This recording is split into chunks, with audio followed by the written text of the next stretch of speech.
Tesla stock was up over 3% today. It has been a very strong past 2 days. The short sellers are in a bit of a problem here, especially if tomorrow's CPI report comes in better than expected. Well, lo and behold, we have Tom Lee giving his opinion on what we can expect for the month of May and even what he's expecting out of tomorrow's inflation data. So I think that's very important, and you need to hear this as soon as possible, because here in just little over 12 hours, you're going to get the data for yourselves. And if Tom Lee is correct in what he believes, well, that could mean a huge rally for Tesla. Potentially, one could even say a short squeeze-like event for the entire lower quadrants of our markets. Now, lower quadrants are just a fancy way of saying lower quality stocks. Interest rate sensitive stocks, heavily indebted companies, stocks that revolve around the credit cycle, like a Tesla, right? Tesla's very much interest rate dependent, even though it's high quality, it's low debt. And maybe the markets have already been positioning for a better than expected CPI number coming out tomorrow. I will discuss where I believe Tesla stock will be going next if we do indeed get a better than expected CPI report tomorrow morning that leads into a short squeeze, because to be quite honest, that's the path we're headed down if we do get a good CPI number tomorrow. Now, in fact, if we get the opposite of that, we get a bad CPI report, what's coming next for Tesla as well? I think you also need to hear that information. We have a bunch of other things to cover as well here in this video. Do me a quick favor. Number 1, hit the like button. Number 2, subscribe to the channel. And number 3, let me know what you think about this information down below in the comment section. I think it's time to get bullish. Stocks really have been consolidating for the last couple of months, and I think the conversation you had is correct. You know, the data has not convinced hawks or doves which way inflation's breaking. And I think once we get a decisive data point, and potentially it's tomorrow, I think that $6 trillion of cash comes off the sidelines, and I think stocks break out of this range. And I mean, that's our bet that, you know, May ends up being a very strong month for stocks, even better than it's been already. What's this rally about? Why don't you tell me in your own words what you think this is about? Why did we rebound so quickly? And why are we now on the doorstep of a new closing high for the S&P? Well, I think that markets kind of had a very sort of simple framework in their head, which is as soon as inflation accelerates, the Fed switches from dove to hawk and tries to crush the economy. And I think Powell's been very clear in all of his recent statements that, look, inflation is not just this core headline number, and it's not just a services number. It's these 3 moving pieces: housing, auto insurance, and everything else. And they've been playing a waiting game. We're seeing that even in some of the recent articles, and Powell talked about it, and a lot of folks are talking about auto insurance. I think once that turns, and it possibly, because if you look at PPI, insurance actually rolled over pretty hard. I think it's going to make it clear to markets that it's not just a, hey, inflation is stubborn. It's really this, inflation is now normalizing. The economy's in good shape, and rates are so restrictive, the Fed actually needs to cut rates. And that's actually quite good for stocks. I mean, look, if it's a pause, actually it's good for stocks. If it's a cut, I think it's even better. I mean, I was looking at the sector activity today, Tom. I mentioned at the top of the program, you know, up volume was way outpacing down. Even earlier today, when it was hard to get much, if anything, going, there was only maybe 1 or 2 sectors that were green. Now almost everything is green. You know, tech is having a great session here. That is now, you know, leading the way. A lot of the names there are green. What are we to make of this new closing high for NASDAQ, especially after some of the rollover that we saw, you know, in the month of April in those names? I think it's really good news. I think a lot of folks thought this was a 9th inning market expansion or, you know, an extended rally, but I think the revival of meme stocks and the fact that there's still a huge amount of cash that's been accumulating on the sidelines in the last couple of weeks shows you, look, I think there's still a lot of legs to this rally. That's why I think May could not only be strong, but of course, as you know, stocks could do very well into year end. So Tom Lee is not just bullish for the month of May, he's bullish for the rest of this year. Again, as I have made very clear here on this channel, the economy will take precedence over the Fed. The question really becomes, does inflation soar again, causing the Fed to raise rates? Thus, what does that do? The Fed raising rates does nothing in and of itself. It pushes you closer to a recession. right? As you restrict economic activity. That's why stocks sell off when the Fed raises rates.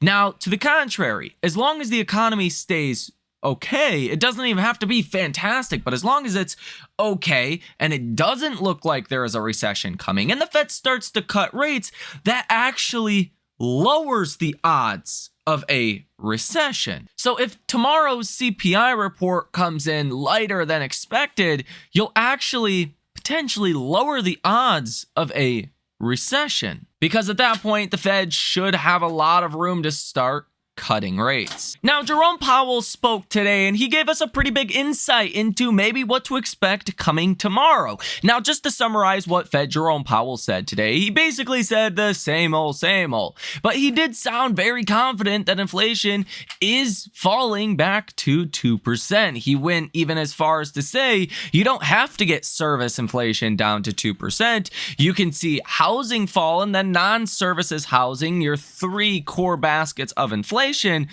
fall, and that could, well, offset some of your persistent higher inflation in the service sector. Jerome Powell also yet again reiterated today that the odds of raising rates again are very low, that in the worst case scenario, I shouldn't say worst case scenario, that would obviously be huge rate hikes, that's a worst possible scenario, but in the more base case scenario is just the Fed is going to be higher for longer. They're going to give it some time, let policy work itself out to eventually get inflation back down to 2%. What was very interesting about today is Jerome Powell had this speech, and he already knows what the CPI data is because CPI comes out tomorrow, and Jerome Powell has been very clear. The Federal Reserve presidents, central bankers, they get these inflation reports a couple days before the markets do. And judging off of the speech from Powell today and the 3+% rally from Tesla, as well as the 0.64% rally in the NASDAQ, that is telling you that tomorrow is going to be a good day for stocks, and your inflation report's probably going to come in lower than expected. It's actually not too often that you get a speech from Fed Jerome Powell the day before CPI or the day before a major data point is released. What's also very interesting about today is you had Cleveland Fed President Loretta Mester that gave this speech today. Now, Loretta Mester is by far the biggest hawk on inflation that we have seen in recent months. So judging on what she says, that can also be very important. And lo and behold, what did she say today? Well, she said, quote, "It's too soon to conclude inflation progress has stalled." That is directly suggesting that inflation's going to come in lower than expected tomorrow. That's her way of just saying it's too soon to conclude what's going on. Whether inflation is stalled and going to rise again, or whether inflation is going to fall. I mean, if we were going to have a bad CPI report today, Loretta Mester would have said inflation is stalled. That's what she would have said. She said it before. She's a hawk.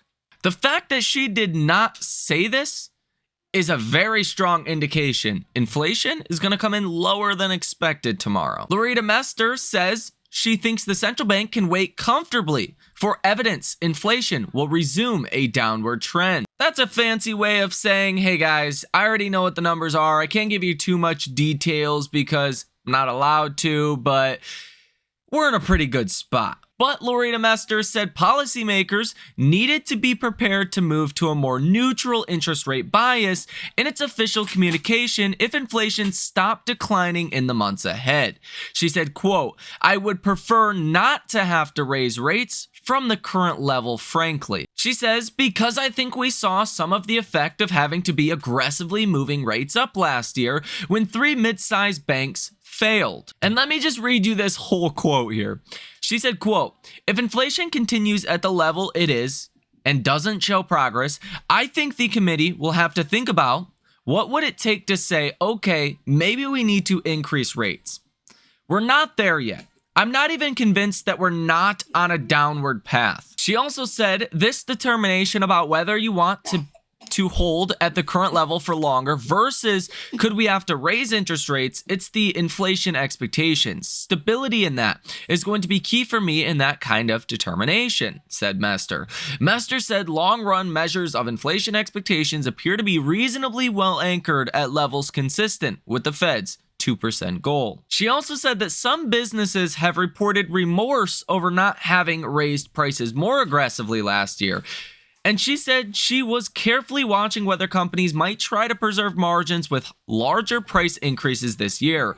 Evidence that businesses were changing their pricing behavior in that fashion would be a sign that we have less stability in inflation expectations than we think because people are embedding higher inflation in their decision making. So there is clearly a lot of moving parts with inflation, with the Fed, with the economy, but judging off of Powell and Mester today, I don't think we should look forward to a higher than expected CPI number. If anything, it's probably going to come in lower than expected. Now, if you guys are everyday viewers of this channel, you know I believe the economy is not doing that great. I don't think it's necessarily entering into a recession right now, but I think you're on the path towards that. If you are an everyday viewer of this channel, you already know as well that inflation is simply the ability of companies to pass on costs to consumers. If consumers are not doing well and they're not spending as much as they were and they're starting to cut back, like a McDonald's, a Starbucks, and other companies have mentioned on their last earnings calls that just happened, that's not an environment in which you tend to see inflation thrive. Now, this time around, inflation's kind of weird because a lot of it is in housing, owners equivalent rents, which is basically a survey of asking homeowners what they would rent their homes for. So the data that we kind of get for CPI is weird already, but I don't think it's, headed down a negative direction because I don't think the economy is as strong as a lot of people believe. Now, just to be clear, core month over month is expected at 0.3% tomorrow. There is a high number and there is a low number. And it gets rounded, whatever it is, to 0.3. So what I mean is if inflation really comes in at 0.25, it gets rounded up to 3. Even though you're going to see 0.3% here, the markets will react a lot different to 0.25% or 0.34%. And that number getting rounded down to 0.3%. So if you get rounded down, that's not great. If you get rounded up, that's much better. Now, core CPI year over year is expected to come in around 3.7%. Last month was 3.8%. Inflation on your headline month over month is expected at 0.3%. Last month was 0.4%.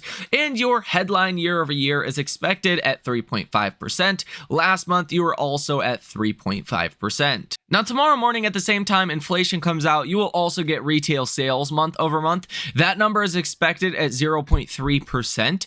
Last month was 0.7%. So when you're comparing month over month, 0.3% compared to 0.7% last month is still not a bad number. That's still a very strong number for the economy, right? If you come in low, the markets are probably going to like that. Like 0% or slightly negative. If you come in like really negative, markets are not going to like that. The odds of rate cuts will definitely increase, but the odds of a recession will also increase, and stocks generally don't like that. I think there's also a couple moving parts with the data tomorrow. You have retail sales, you have economic data, and you have CPI data. Now, you get a bunch of other data as well. Not just retail sales, not just CPI. New York Empire State Manufacturing Index is expected to be -8. Last month was -14.3. Retail sales year over year are expected to be 3.8%. Last month was 4%. You have the NAHB Housing Market Index expected at 52. Last month you came in at 51. You have retail inventories as well coming out at 10 o'clock in the morning month over month, expecting that to actually be negative 0.1% month over month. Last month you were positive 0.4%, and this is excluding autos. So that could be a pretty big number as well. And then you will get Fed Bowman that speaks at 3:20 p.m. and Fed Kashkari that speaks at noon. You do have a bunch of oil data, some rig counts as as well. And then foreign bond investment coming out at 4 p.m. and then overall net capital flows as well coming out at 4 p.m. tomorrow. After hours at 7:50 p.m., you will get GDP growth rate quarter over quarter for Japan. That could be important because Japan is the single largest owner of U.S. treasuries. So if Japan is doing well or not doing well, high inflation, low inflation, all of that can have implications for our bond market. So I think all of this data feeding a narrative will definitely be important for tomorrow. Again, judging off of the last couple of days, the resurgence in meme stocks, like Tom Lee said, and just the overall rally we've seen in the markets in the past week or so, guys, it is suggestive of inflation coming in at expectations or lower than expectations. Tom Lee said a couple days ago that inflation just coming in line with expectations is good because that would still be a drop from last month's number. And that's also true. Last month's core number was 0.4%. So even if you come in line with expectations of 0.3%, that's still a fall on a month over month basis, right? That's still a drop. If you come in at 0.2% now, that's really good news for stocks. In that event, I would expect Tesla stock can do exceptionally well tomorrow. I'm talking 5+% to the upside. A 5% move higher from here would put Tesla stock at about 186 or so. That wouldn't surprise me if that's actually what happens. But I do think you are pretty vulnerable here to just seeing a mass market kind of short squeeze. You've seen Tesla outperform alongside meme stocks. Now, Tesla's obviously not a meme stock. Maybe you can say it's the first meme stock there was back in the 2020 days before meme stocks were a meme stock. But it seems like it's just heavily shorted stocks that are seeing a lot of the buying pressure, whether that is retail investors or other hedge funds and institutions that are, trying to get ahead of any kind of short squeeze. I don't know if it's that, or I don't know if it's shorts actually covering on short positions, driving these stocks higher, but there is definitely activity in heavily shorted stocks. If you take that kind of market environment, mix that with a lower CPI number, and for Tesla's sake, a better improving situation because interest rates are so important to Tesla's business. Presumably interest rate, expectations would come down, right? People would expect more cuts if inflation comes in lower than expected.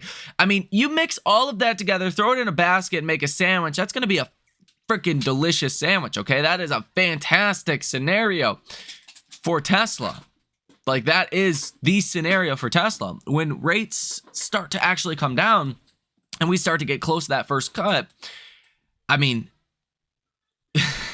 Tesla should hopefully start to do a lot better. If Tesla doesn't do a lot better, then I think we're going to have bigger problems about the economy at that point. But as I talked about in the last video, you're still sitting at multi-high levels for short interest. Short interest of free float sitting at about 3.9%, $18.42 billion currently in short positions. After today's roughly $600 million loss that shorts had today in Tesla, you're sitting closer to about $19 billion currently in short position. So keep that in mind. You do have 107.19 million shares that are already sold short as well, which is up about 20% in the last 3 months. So on top of retail selling out in fear of Tesla having bad earnings and another disaster earnings call, and other hedge funds and institutions also reducing bullish exposure in Tesla before Tesla's last earnings, that probably have still not bought back the same position that they had prior, that likely want to.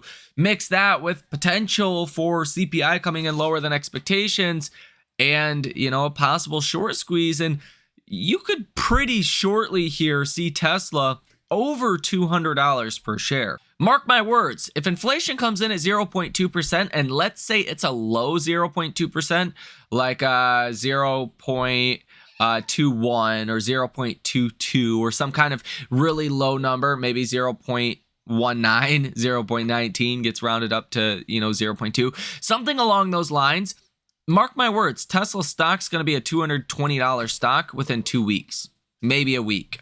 Oh man, I hope you guys are ready. Tomorrow is going to be absolutely insane. Now, if indeed inflation comes in higher than expected, I mean, again, there is the actual decimal point there, right? So if the expectation is 0.3, the actual expectation is around 0.33. So you get rounded down to 0.3. Let's say the number comes in at 0.35. Then you get rounded up to 0.4. Now, that's not going to be terrible. It's not going to look good on the headline basis, right? But when you look at the actual decimal points, that would be like a 2-point miss. Not a huge deal. Markets probably would not like that. Now, if you get a number that's like 0.38, 0.39, 0.4, up to 0.44, then you're in for a bigger problem. Then in that scenario, I would almost bet everything on it. Tesla stock at least falls back to the 160s. I do think the drop that you've seen before Tesla's last earnings was all just a fear move where Tesla sold off basically every single day from 160 down to 138. I think that this was kind of a capitulation moment, if you will, and I think 160 is a much better bottom. In fact, you've found support there basically every time that you have actually gotten down to that level anyways. And I also would like to point out yet again that the resurgence in recent days of meme stocks, well, could be very positive for Tesla as well. It could start to cause more of that upside pressure. So let me know what you think about this information down below in the comment section. Hit the like button as well as subscribe to the channel. You guys have a great rest of your day, and I will see you in the next one.